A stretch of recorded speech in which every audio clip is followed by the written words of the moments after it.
If there's one name that really stands out in optics, it's Swarovski. Hunting, spotting, birding, and sporting, Swarovski always rings a bell. Then there's a name that's also becoming familiar with the same crowds, that's Vortex optics. Today, I want to take a look at an optic from each of those companies in the short to mid-range category. We'll look at the Swarovski Optics Z6i 1:624 with the BRTi reticle, and the Razor HD Gen 2 1:6x24 with the VMR mill reticle. The Z6i BRT is a ballistic reticle, and inside your box you have an array of stickers that show its calibrations for different loads through different rifles. You also get a cleaning cloth, a keychain tool, and an additional battery cap. It comes very well packaged, just like anything you'd expect from Swarovski. One thing I really like about this scope, it's lightweight. It comes in at 16.2 ounces and a hefty MSRP of $25.99.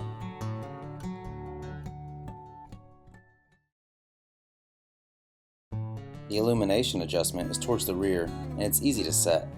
This is a Gen 2 model, so it also has an auto-off feature, which is very nice for setting and forgetting. The dot is 1.48 inches at 100 yards and can be turned down very low. It's really nice for close-up shots, but maybe a little large at distance. The Z6i has half MOA adjustable cap turrets. There's not a lot of indication of where you are in the turrets, so it's clear that the Z6i was made for holding over.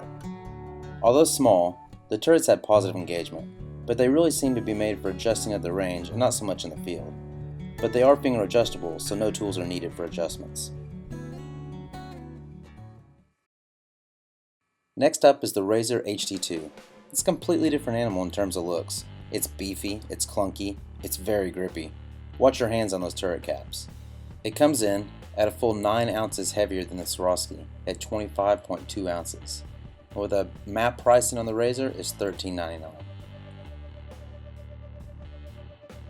This is a cool looking scope, and it definitely stands out when you're looking at it.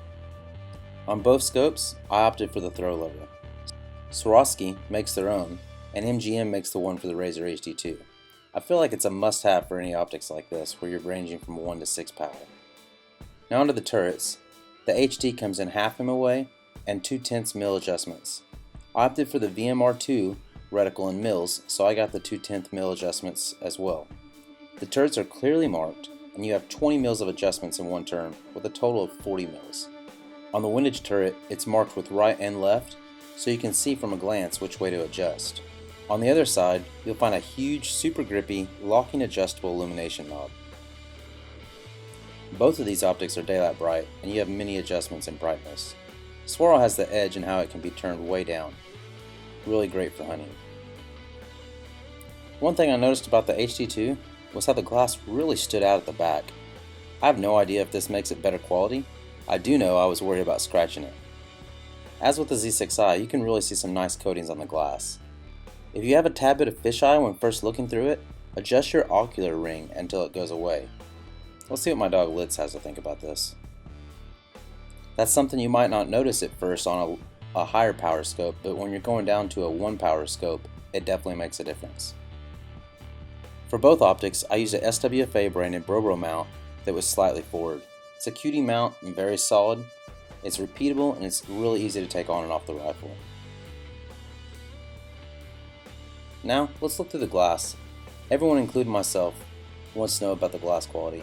Both are great, both are top notch. I normally spend quite a bit of time just looking through optics to get a really good feel of what I like and don't like about different optics. This is the Razor HD on 1 power with the illumination turned on. It's very flat and you have a very large field of view. The target down range are 190 yards out. As you can see, the eye relief is very generous. I almost need a further forward mount for this optic.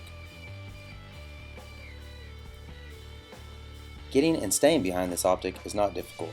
I do see what you see in the camera. When you start to lose your sight picture, it does look like it blinks.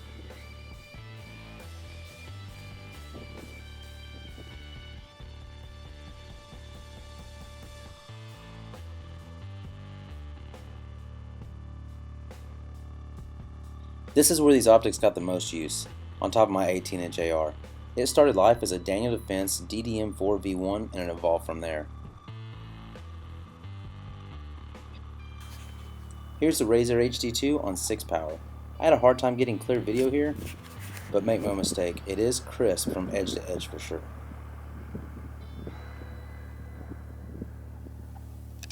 The Z6i has a slight edge on field of view and clarity, but not by much. The BRTi reticle is crisp and it's easy to see. I was not able to test the holdovers, but those will always have to be tuned to each user's gun. For game and 3-gun, I feel like the target size is generous enough to leave room for error. In addition to that, the distance which you're holding over are much closer than long-range precision rifles. The eye relief is also very generous on the Swarovski, and the illumination is very much daylight bright. For me, this is important, and it's why I like both these optics. I like to use the 1x feature like a red dot and use my reticle for distance shots.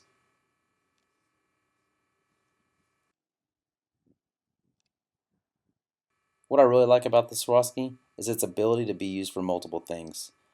You could strap this on your 3-gun AR and spend the weekend tearing up targets, and then switch it over to your lightweight hunting rifle that would make it easy to pack through the woods.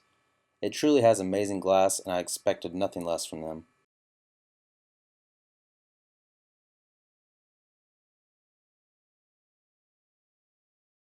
What I like about the Vortex is how it's built like a tank, has a very attractive price point, and it fits my style of shooting. With a mill reticle, solid adjustable, clearly marked turrets, this scope sits right at home on top of an AR-15 or AR-10. Or, if you're Jerry Mitchellek, on top of a Barrett M107. Guys, as always, thanks for watching. If you have any questions about these optics, please leave them in the comments below.